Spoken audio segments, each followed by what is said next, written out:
accordingly. But those schools that rise to the top, that you think you've got a legitimate shot at, you can, if you can visit, excellent, because then I think the essay becomes so much more meaningful and is written in a way that's so much more personalized. When you can say, well, when I visited back in May and was on the tour with, Alexis, from the admissions office, this is what I saw, this is what I discovered, this is what I learned, this is what she said. That speaks volumes. Rather than talking about a study abroad program that every college or university offers, absolutely. So, all right, so let me share a couple of hooks, okay? These are real life essays. I'm just gonna read the beginning just so you get a feel for the hooks.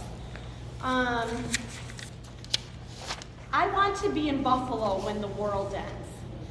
I glance up from the magazine I've been flipping through and look at my friend with skepticism.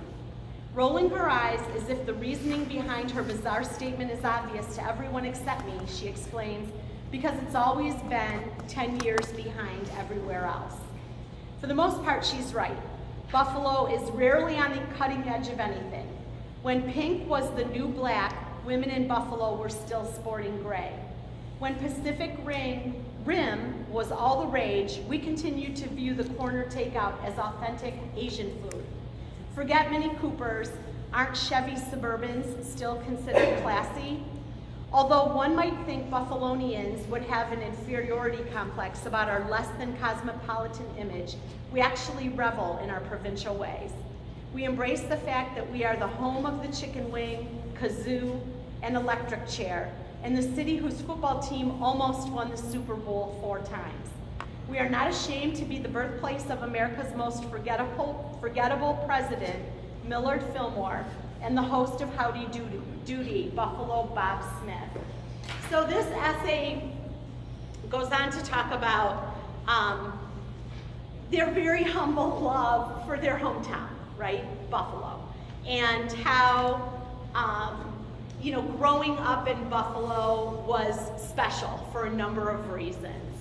And, that it instilled in this person a kindness and an integrity and resilience. And that's how it ended. So it's really kind of funny, kind of tongue-in-cheek, sort of cute, but kind of makes me feel like I wish I lived in Buffalo a little bit, where people are just nice and kind, and I like that. Here's another one. My mother calls me the little caboose. I suppose the nickname suits me quite well because in 2000, my mother and father, who had stopped having children 10 years before, brought me home from the hospital. My 5 older siblings were between the ages of 10 and 15 when I was born. So this student talks about, this is a really sweet essay, and every paragraph, she does short paragraphs for each of her siblings.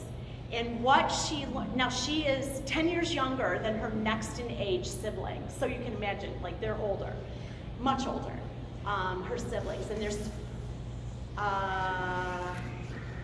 she has 5 older siblings. So she does 5 short paragraphs on the lessons she learned from each of these older siblings. It is so sweet and so well done. And how she wouldn't trade her age because, again, of all these things she learned from her siblings because they were so much older. And one thing she learned was this love of music, and how all of her peers would be like, "Who is that band?" But because she has this older sibling, she has this love of older, classic music. One was. A sister had a real passion for service, and how she went with her sister, traveled to a third world country to help set up a water system, in a poor village in this country. And how she never would have experienced that had she not had, this older sibling. And all these siblings who really challenged her to become the person that she is. Still gives me goosebumps. Love it. Please, can we have a story? Okay, but only one because it's bedtime.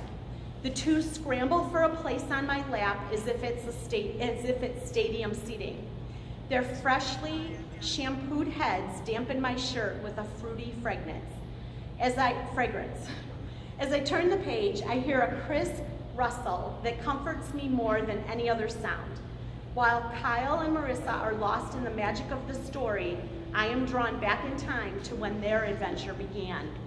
I remember traveling through the neonatal intensive care unit thinking how polished and organized it was compared to the rest of the hospital. My shoes squeaked across the linoleum. The tang of antibacterial soap lingered. A steady thrum, thrum, thrum of monitors came from every direction. Pushing through the maze of incubators, I saw the crowd of white coats before I heard the alien cries. When I first laid my eyes upon my brother and sister, they were tiny, red, squealing bodies in a sea of frantic doctors. Fear grasped my heart at this sight. Okay, obviously, she has these two little siblings who were tiny and had some difficulty at the beginning of their life and were in the neonatal unit at the hospital. And she talks about how scared she was as a little person and how she could see the fear on her parents' face too. But how they all had hope and how they all loved these children, you know, these little babies in the first moment, and what an impact they had on her life, and how grateful she is to be big sister to these two little ones. So again, this is tricky because again, you don't want it to be more about other people than you want it to be about her, right? But the strength that she drew from her family and from these little babies is really the message in this story, is the metaphor. And I love the beginning of this because you can actually see it, can't you? You can hear it, you can see it, you can see those little kids in the shampoo heads, you can smell that fruity shampoo, and you can just see her holding them and trying to balance a book. And then you can see those little babies in their little heart monitors in the neonatal unit. I mean, it does that visualization that an essay should do.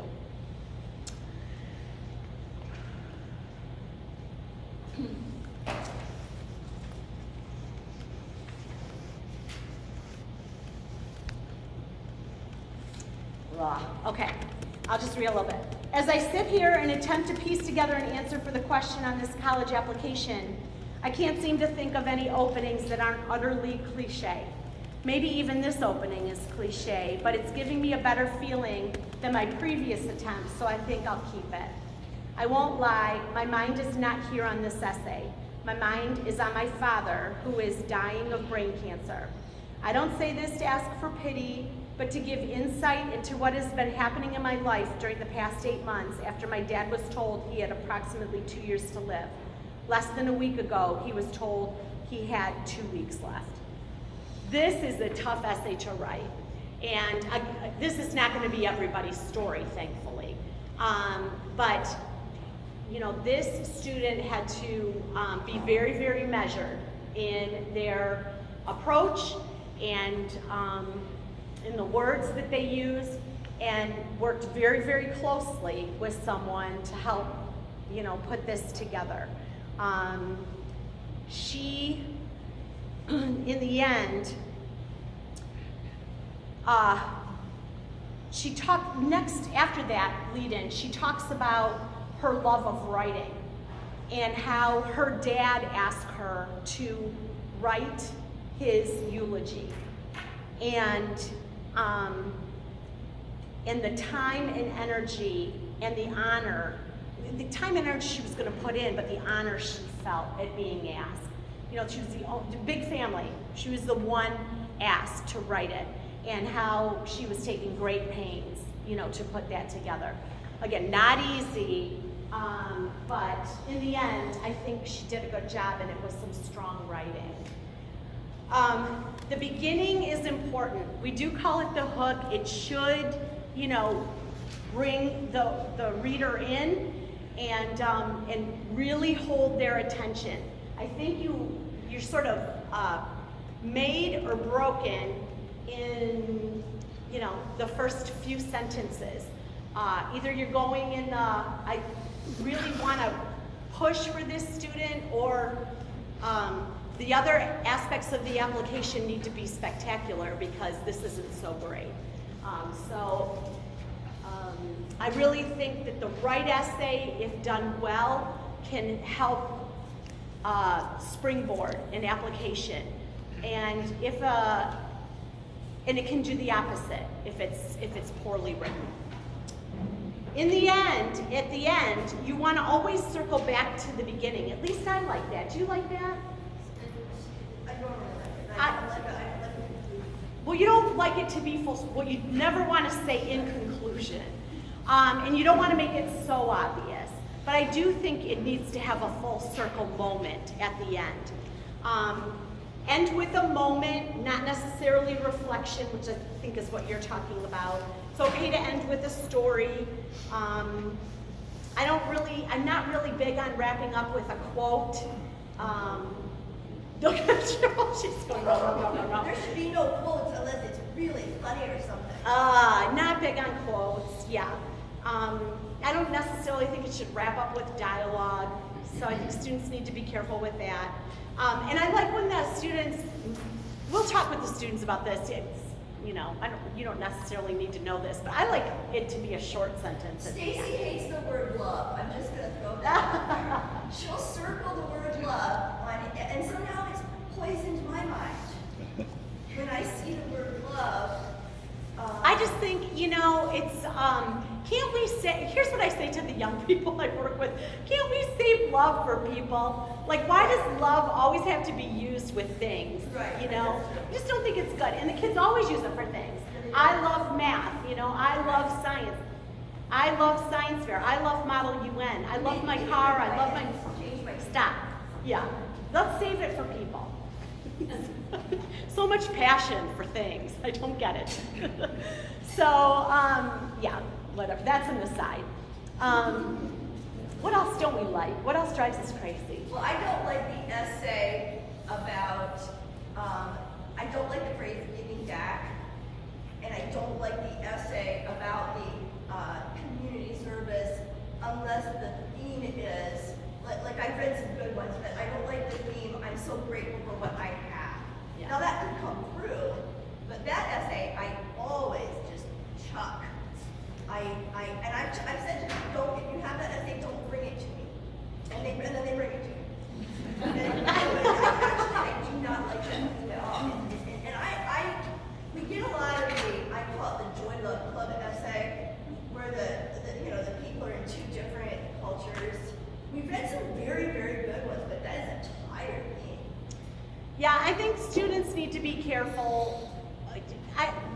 They should never write about anything that money can buy. I mean, colleges, it's just a huge turnoff for colleges. You know, you don't want to write about your car. You don't want to write about some expensive trip you went on. You know, they don't care. They don't care. They don't care. So, you know, students need to be very, very careful of that. You know, in the